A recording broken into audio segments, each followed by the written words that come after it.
Alors, regardez. Maintenant, nous allons remplacer H2 par MySQL. Donc, comme vous remarquez, il y a un ensemble de bases de données. Alors, je peux tout simplement créer une base de données pour commencer. D'accord? Je vais créer une nouvelle base de données comme ça. Et je vais l'appeler, par exemple, Subtech. Et je crée. Bien sûr, je peux même créer la base de données à partir de Java. Hein? Et donc, là, regardez. Voilà. Ça, c'est mon code qui utilise déjà la base de données H2. Je veux remplacer H2 par MySQL. Donc, qu'est-ce que je dois faire? La première des choses à faire, c'est d'abord d'aller vers POM. Et donc, maintenant, je n'aurai plus besoin de H2. Donc, je peux supprimer la dépendance de H2. OK. Je peux aller vers mon projet et je fais quoi? Toujours add starters. Alors, le code Java, pour qu'il communique avec la base de données MySQL, il a besoin de quoi? Il a besoin d'un pilote, le driver MySQL, c'est ça? Et donc, c'est pour cela, je vais écrire ici MySQL. Et automatiquement, lui, il va me proposer MySQL Driver.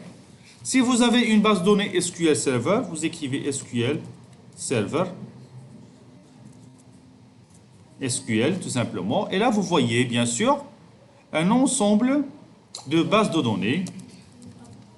Voilà, c'est ça, MS SQL Server Driver. Ça, c'est pour SQL Server. Et si vous avez Oracle,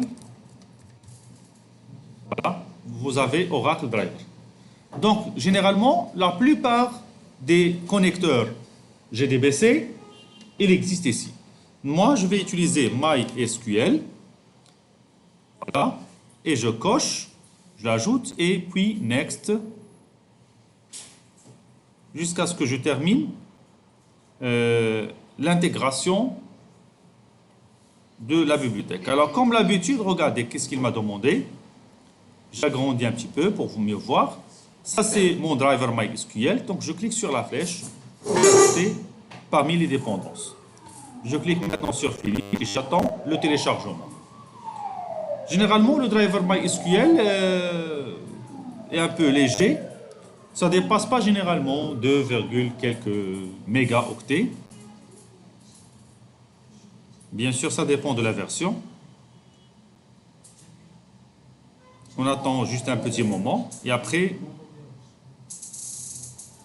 on verra que l'installation a terminé. OK, comme vous remarquez, parfait, il est en train de mettre à jour le projet.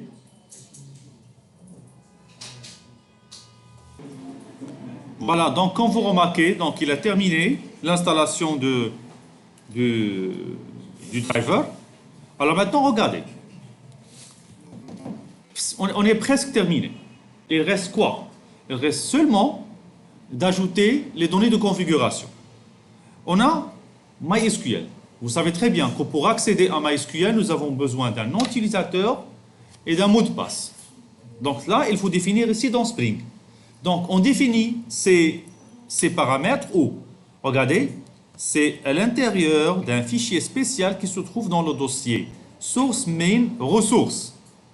Il se trouve ici, hein, dans ressources. À l'intérieur, vous allez trouver application.properties. Et donc c'est là où je mets toutes les données de configuration de mon projet Spring Boot. Donc, comme vous remarquez, il n'y a rien jusqu'à maintenant.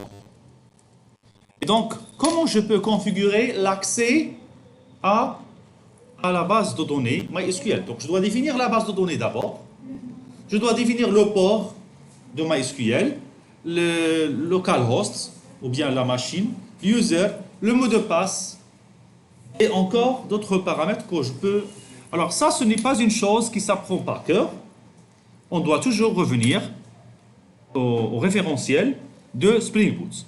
Et donc finalement, vous pouvez tout simplement aller vers Google et chercher tout simplement MySQL, tout simplement application.properties Spring Boot. C'est tout. Et donc là, ça vous mènera vers le site officiel de Spring.io. D'accord? Donc vous allez accéder au site web de Spring. Voilà. Alors on descend, regardez, on descend un petit peu en bas. Et voilà, regardez. Ça, ce sont les données de configuration pour MySQL. Donc je copie. On a combien de lignes? 1, 2, 3, 4, 5, 6. Hein? Donc je copie et je colle ici. Et maintenant, je commence un petit peu de modifier les choses. Alors, j'explique chaque ligne. Alors, Hibernate.ddl auto, automatiquement, même Hibernate est déjà préinstallé. Donc, parce que Spring GPA Data, il utilise implicitement le framework Hibernate. Celui que vous avez, je pense, déjà fait l'année dernière. Et là, DDL auto. C'est quoi DDL, s'il vous plaît? En base de données. Ou bien le LDD, en français. Langage de définition de données. Et dans le langage de définition de données, on trouve les requêtes create. Non, pas updates. Update, c'est pour le LMD. Manipulation de données.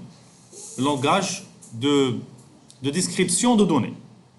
Là, on trouve create, table, create database, drop, database, et ainsi de suite. Donc, ça concerne la structure. Alors, quand vous voyez DDL auto, updates, ça veut dire quoi? Ça veut dire que s'il y a quelque chose qui est déjà créé dans la base de données, on va faire la mise à jour.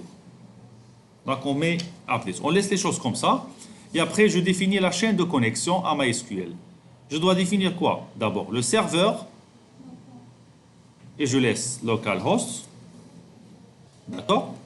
J'enlève les accolades et tout. Je laisse localhost 2.3306, qui est le port par défaut de MySQL.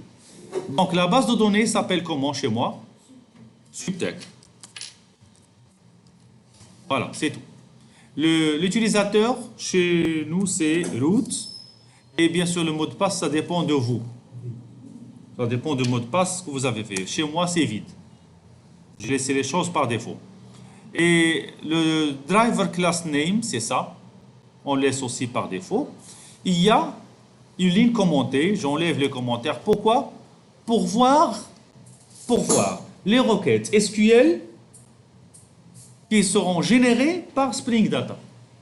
Parce qu'en fait, Spring Data et les fonctions save, par exemple, qu'on a déjà fait, et la fonction find all, qu'est-ce qu'elles font? Ils génèrent un code SQL automatiquement.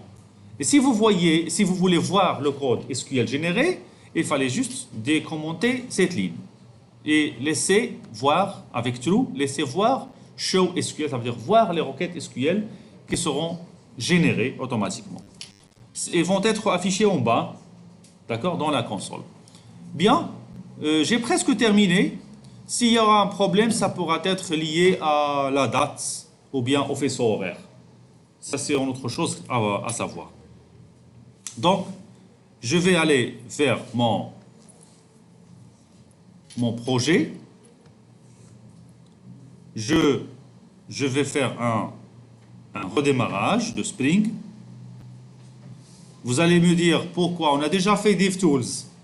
Mais DevTools, normalement, n'agit pas sur le fichier de configuration. C'est juste dans les classes et tout. Alors, qu'est-ce que vous remarquez? Regardez, s'il vous plaît. Hibernate, qu'est-ce qu'il a dit? Create table students. Ah, parfait. Donc, il a déjà créé, voilà, la table. Alors, je dois aller vérifier si la table a été bien créée ou non. Ça, c'est déjà Subtech. J'actualise. Et voilà. Qu'est-ce que vous remarquez? Students. Et voilà, c'est ça. Il est encore vide, hein? ID, non et notes. Il est encore vide. Et regardez, je vais utiliser maintenant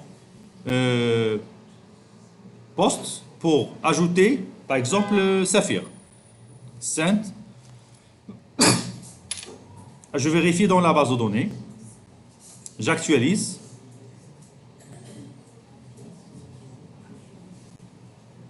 Et vous voyez très bien Saphir. Vous voyez? Donc Saphir a été bien ajouté. Maintenant, qu'est-ce que vous remarquez par rapport à ce que vous avez déjà fait l'année dernière? Qui est le plus facile? Alors, quel est le secret ici? Le secret, c'est au niveau de notre repository. Parce que ce repository, qu'est-ce qu'il permet de faire? C'est elle qui permet de nous offrir un ensemble de fonctions qui sont déjà prédéfinies et qu'on ne les voit pas. D'accord? On ne les voit pas. Et aussi, il permet de générer les requêtes SQL que vous allez voir tout de suite ici, en bas. Qu'est-ce que vous remarquez? Il a fait une sélection et ensuite il a fait un insert. Voilà. Point d'interrogation 3 fois. Ça veut dire que ça, ce sont des données paramétrées qui viennent d'un paramètre. Ok, parfait. Vous essayez ça maintenant chez vous.